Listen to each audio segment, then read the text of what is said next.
Andri Vokri, 28 vjeçar i arrestuar si i dyshuar për vrasjen me çekiç të Petrit Ndohët në Fushkruj, ka shprehur pendes për ngjarjen e rëndë.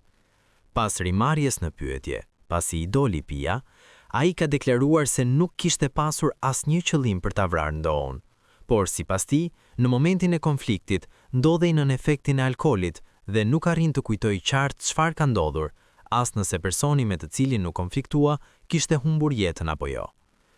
Nuk mbaj mend se çfarë ka ndodhur. Isha i dehur dhe kujtoj vetëm që pash një makinë që më kishte zënë rrugën.